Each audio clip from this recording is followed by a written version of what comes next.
Hi, I'm Julie, and this is Journey with Julie, a podcast where we slow down, sit back, and connect with real people sharing real stories. From moments of courage to laughter, motherhood, heartbreak, and hope. These are the voices that often go unheard, but not today. Thanks for listening, and welcome to the conversation.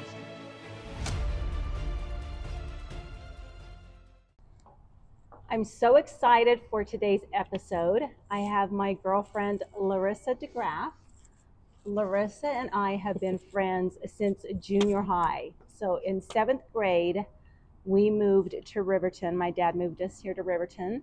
And I went to Ochre Hills Middle School, and there was a bunch of us girls that hung out together.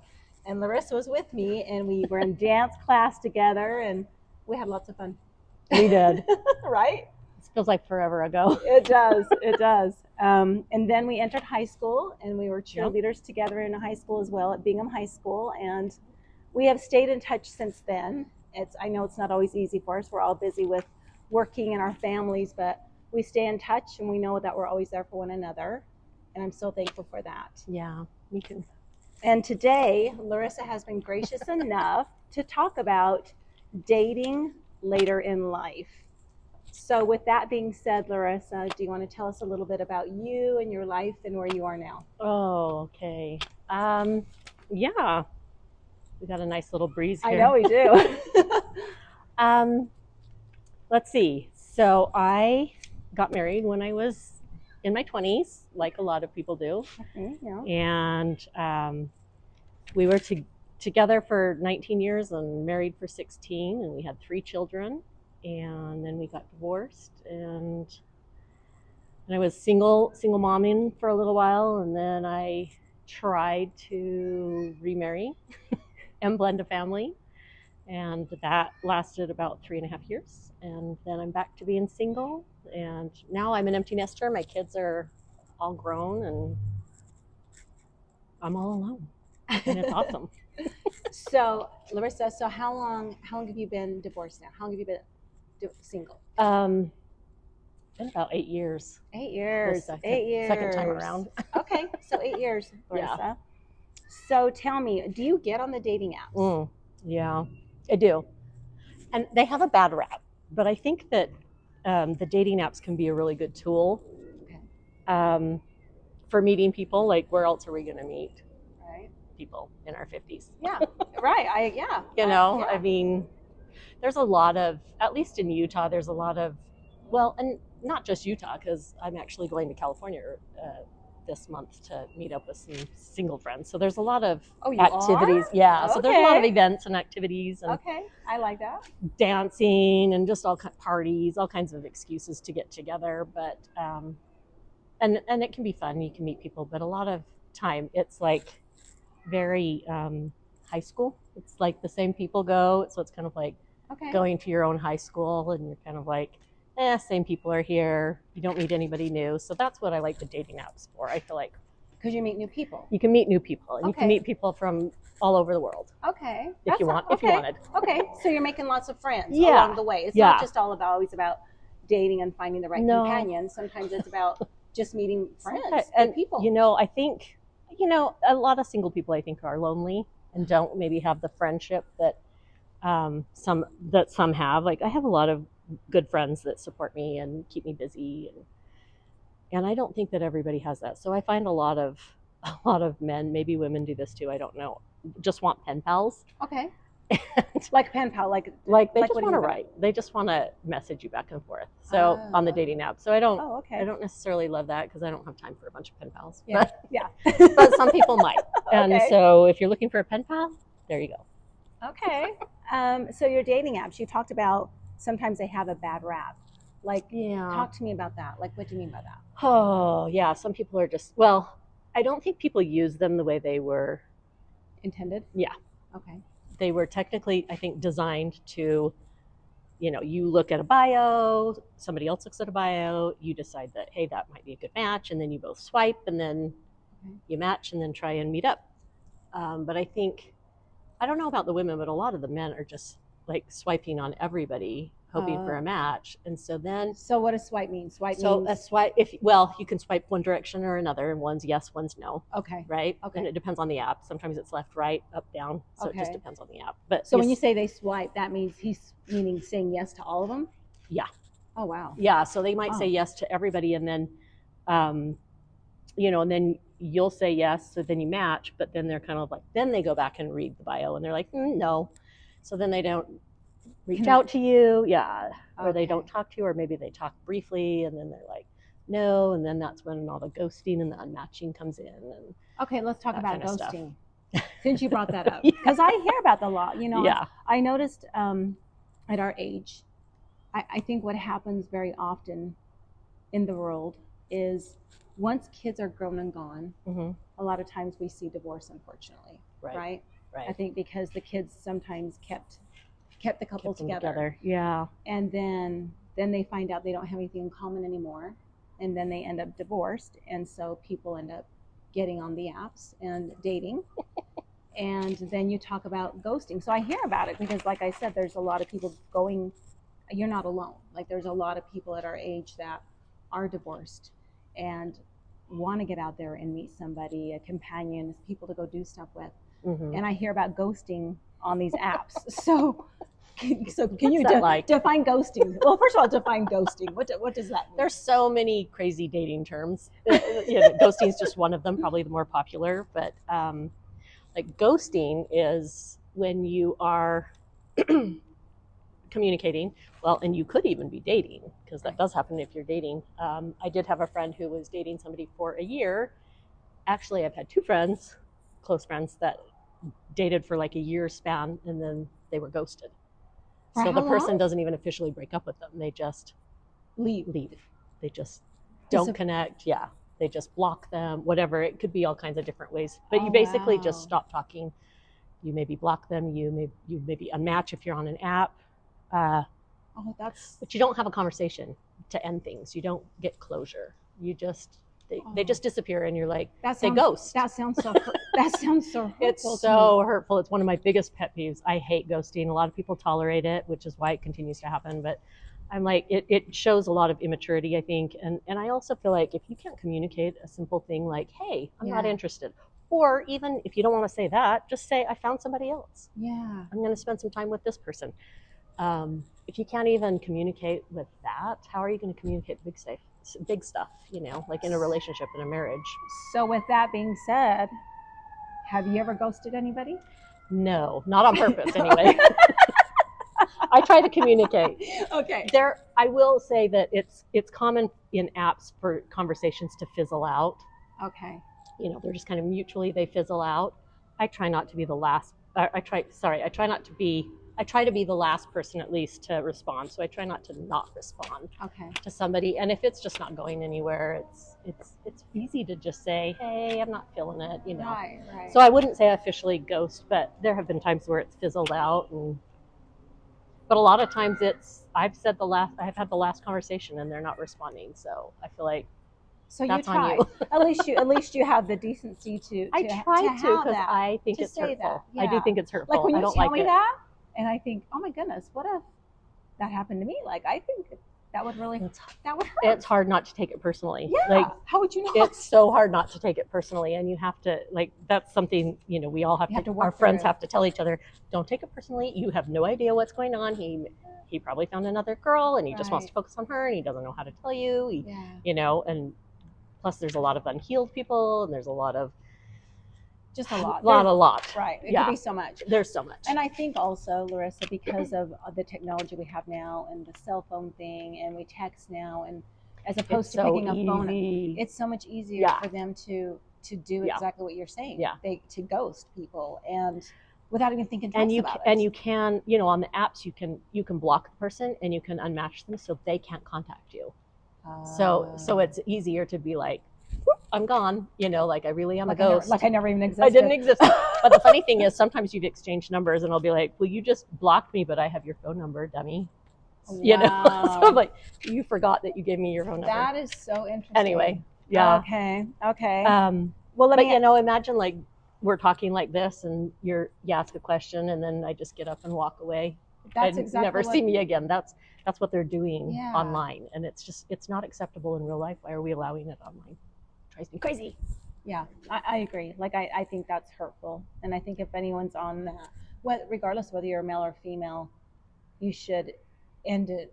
You know, like Yeah. even though Yeah. that's hurtful to say it to somebody, like if the other one's really into you and likes you, but yet you're not feeling it anymore, I would feel so much better telling someone that than 100%. just ignoring them and saying goodbye. Yeah. Never saying anything. Absolutely. And when a guy does that, when he's able to say, "Hey, I've met somebody, I'm going to try, Yes. or I'm just not feeling it Yeah. anymore," I always thank them for not ghosting me. Yeah. Like, Oh, do you? thank you for not ghosting. I really appreciate it because I Good. want them to continue that. But Good. I'm glad you're we need acknowledging for everybody that. to do that, and we're not. So, Well, but let me ask you this, because I know that some of those dates, you probably have been on some of those dates, Mhm. right? What surprised you most about dating at this stage in life? At this stage in life, I think I was surprised at how immature we still were, Okay. or we like regress.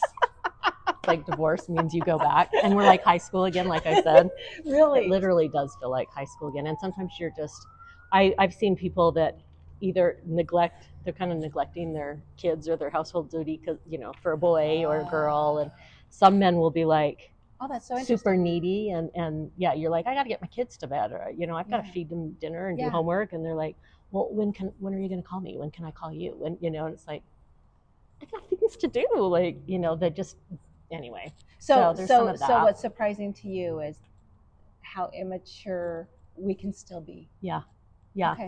Okay. That's interesting. And like I said, it's very cliquish. Yeah. The groups and stuff can be very cliquish, and so you'll go to a party and you'll have the cliques, and it'll be like high school, and it's like, oh, here's the head cheerleader, and here's the star of the football team, and they do something wrong, and everybody defends them. Wow. It's so yeah. So wow, interesting. I think it's pretty common for people in the beginning, to kind of try and get out, meet people, and do all that. And then after a while, you're like, this is very toxic. Why am I doing this? Yeah. And they kind of back off and take breaks. And so I don't do a whole lot socially with that. I like to dance. So I like to go country dancing and Latin dancing. And so I'll go do that because that's what you love to do. Yeah. And I'm sure you find a lot of people that do. Yes, there's a huge group that likes to dance, and I'm glad you have found that. Yeah, that you have found that group that can still, go enjoy what you love to do. Exactly. Right? It is. It's good. Yeah. Okay, let me ask you this. Has your idea of love changed over the years? Excuse me. Yeah. Well, idea of love. Because think about it. You got married at what age? 22. Okay, so I was very young too. My parents got married, I was 21. Yeah. So now being older, obviously. Right? Yeah. I think back then, I felt like, and we're all naive and young.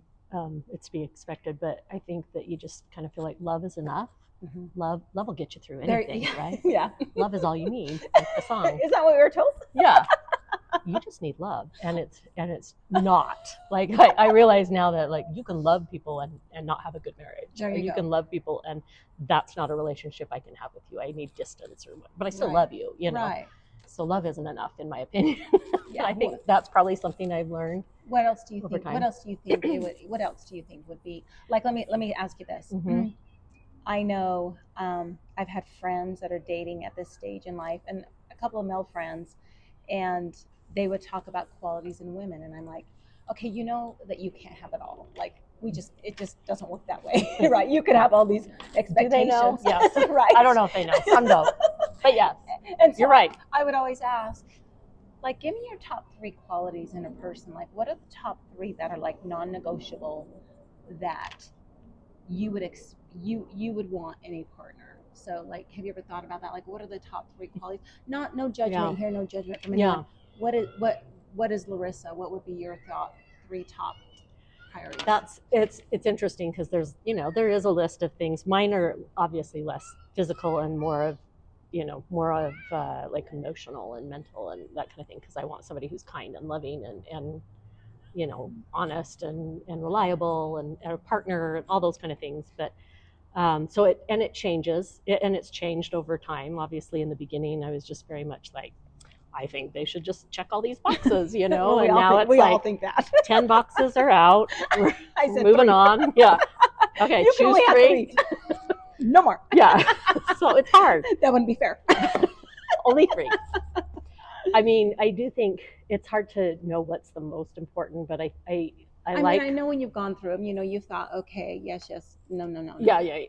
You know, And then there's some that I'm like, you know. like, okay, so you mentioned to me just now about being there for you emotionally. So would you say emotionally mature?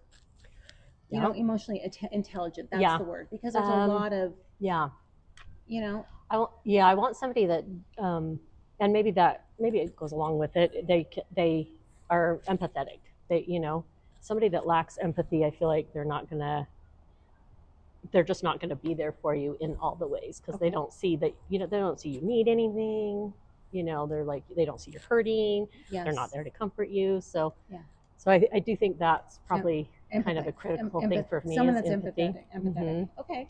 And then somebody that can take accountability for their actions, their behavior, you know, their healing, Yes. their wellness versus their not, that kind of thing. So that's kind of a top one. I don't know what my third one would be. Let me ask you this: how do you determine like those 2 that you spoke about? I think that's something that only shows over time. Like you wouldn't see that instantly, right? Yeah, no, you wouldn't. No, that's not something that you would know right away, unless they're just a total jerk. And, well, yeah, that's true. Sometimes they eliminate themselves within a week. You would have dated them anyhow. Or a day or an hour. Yeah. Yeah.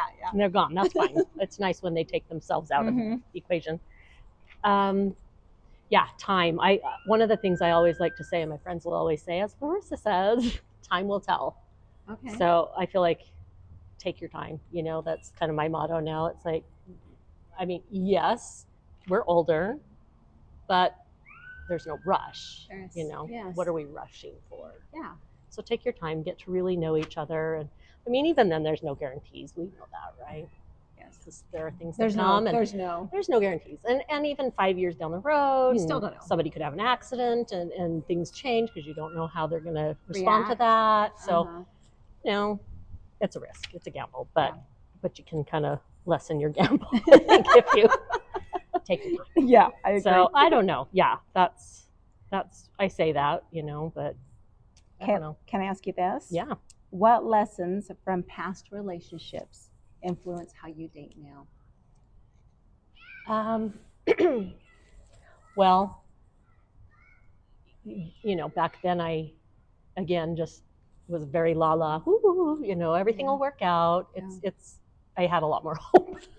Do you think though we maybe got married with the impression, and I don't know, I'm speaking, you know, like you get married, you live in this home, you have a white picket fence, you know, the kids, the dream.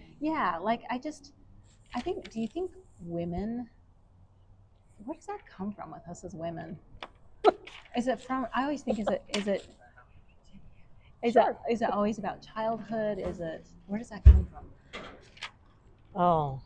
Do you, and I always wonder that, like why? I mean, I think being young, you know, we've only lived, dreaming. We are dreamers and we see potential. That's a big thing. You know, I was looking at potential, whereas now I don't look at somebody's potential. They should already be there. Yeah. I mean, and if they're working on it, that's fine, but I'm not gonna I don't know. How do you describe that? Like back in the day, I was looking at potential. This person has the ability to finish school, get a good job, take care of a family, you know, or that kind of thing. Whereas now they're already doing that type of stuff. So that helps. But I also just can recognize some of these, you know, red flags that I didn't back then, or I just kind of blew them off. I didn't realize how important the red flags were. And now I see that tiny little thing actually could be a big thing in the future. And I'm going to see that now where I couldn't before. So I guess the benefit of having relationships like in the past like that is learning from them. And I guess if I learn from them, it's a good thing. But yeah, I you know, I don't know. Have you learned a lot about, you know, we're talking about ourselves. Have you learned a lot about yourself as well? Oh, for sure. Yeah. Years of therapy, Hey, that's a good thing. self-help. Therapy's good. Hopefully, Don't ever knock hopefully therapy. wisdom. I know. I'm totally for therapy. Get therapists, good Me therapists. too. It's so worth it. Yes, I mean. I don't know anybody that couldn't benefit from it. So there you go. And self-help. Yeah. Yeah, I know Absolutely. you're all about that. That's Yeah. why I love you. And you are too, which I love too. It's So, great. Something we have in common, right? It's been a self-help journey where we've watched each other yeah, go through grow life. and Change. experience and see things differently, and yeah.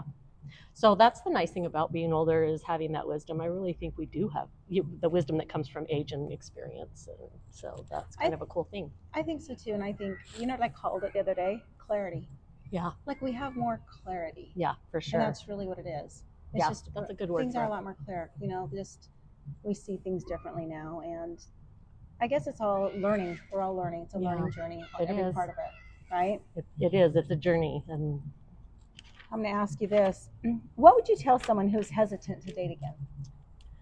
I mean, that's a good one, because I think being hesitant is probably a good thing.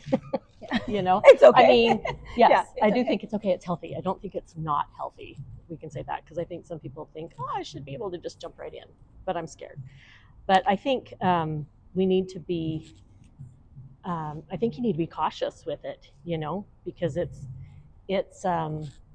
like I said, there's all this stuff that happens that is hurtful, that drains you, and it can really harm your self-esteem. Oh, absolutely. To deal with those constantly. Oh, yeah. So I feel like date when you're ready, and if you're not ready for a few years, that's okay. There's nothing wrong with that. And then the other thing is, I take breaks. Most of us take breaks because we need a break from the toxic, the toxic stuff. It's like I've been on a break for a while, and I've had a few conversations, and I'll get on the apps, and I'll kind of start swiping, and then I'm like, no, just kind of close right out. I'm like, nope, not ready. Not ready. Well, at least you know that enough about yourself to protect yourself. You know, you're like, okay, you have I to need protect me a little you've bit. got to protect yourself. Especially if you spend a lot of time healing from, a rough divorce or whatever. You don't want to mess with that. You don't want to regress. You want to be able, and I find things like the ghosting and breadcrumbing and all that kind of stuff are triggering. They can be triggering. They can bring up old past feelings and emotions. So, excuse me. And I think, I feel like you're all healed and everything. And it's just, you don't realize you're not. You're not. Yeah. It's like a constant thing. It doesn't end. It's like, we'll heal till we die. Yeah. But at least you notice the trigger. That's half the battle, is realizing, seeing that trigger. So, and dating for women can be, in fact, it's not the same as it was in our 20s. It's very different, and it can be very dangerous. Well, I was going to ask you that. I was going to say, how do you... So that's another reason to take it slow. Like we talk about ghosting, that's just one piece of it. I mean, there's so many pieces to this, but what about like feeling safe, like security, like you don't know these people. You know? You're meeting a stranger on the internet. Yeah. So how do you stay safe? Do you make sure people know that you're going somewhere? Yes. Yeah. There's lots. I have a whole, I've done a number of podcasts on dating safety, and I run a safety group, and so I do try to teach women to, be safe. It's not like it was when we were in our 20s. We had the guys pick us up at our home. We don't do that anymore. You meet in a public place, drive yourself so you can get out of there. You don't want them to know where you live. Don't go to their house. Don't let them come to your house. Don't go to a hotel. There's all those things that, I mean, you'd be surprised how many. You would think common sense, but sometimes it's not. But there's so many. I mean, a lot of men are out there now playing games that they're all about conquering as many women as they can, and they like the newly divorced women because they're vulnerable and they're trusting, and they think it's like it was in their 20s, and it's not, and so they get themselves into a lot of sticky situations, and some that are dangerous, some that are really scary, and there's been a lot of, there's a lot of assaults, at least here in Utah. Well, not even in Utah, like I said. I work with people in California and Idaho, surrounding, in Arizona as well, and there's a lot of it there too. So there's just a lot. There's a lot of so just be really safe danger. And smart about it. So we have code words with friends. We've got I like that. We send we're going on a date with this person. We're going here at this time. Check in. Be on alert in case something happens and I need a fake emergency. I don't want to quite ghost them. Get me I'm out. not going to ghost them because that's not nice. But- But If there's a fire, I'm gonna leave dinner. But I've heard stories from guys and girls, about just bad behavior on dates, like setting up a date and then not showing up, and then like 15 minutes later you go to the app to try to see if they're coming and they've blocked you. oh my God. So like they didn't even bother to tell you I'm not coming, but you're sitting in a restaurant type thing. Or like, I had a guy tell me that a woman ordered dinner and everything, got up, went to the bathroom, and then totally left. I've never done anything like that. I can't imagine being that rude to a human being, No. but people do that all the time. So Wow. it's like just We are in a different it's world. shocking. It's shocking We are in a different the bad world. behavior that is out Larissa, there. I remember this about high school. I mean, I remember when it was like a high school dance, right? And it was boys prep, like boys would ask the girls out because we had girls and boys prep, right? Yeah. And so if it was the boys' turn to ask, and in your mind you were thinking, oh, I'd really like to go with this kid. I'd like to go with this guy, blah, blah. But he wasn't the one that asked you first, and someone else asked you first. We would go with the person that asked us first because that was the thing to do. That's what you were supposed to do. Even my mom would say, nope, you're going to go with him. He's the one that asked you. And in my head, I'm going, oh, but I really want to go with him. Okay. Because that's what we did. Yeah. So these things you are telling me, I'm like, wow. People are mean. Yeah, what has happened to us? We're not nice people. Yeah, we live in a disposable world, right? They're just people are disposable just as much as anything else, and it's especially with this online stuff, like you said, hiding behind it and being able to, I don't know. It's interesting. So. Yeah.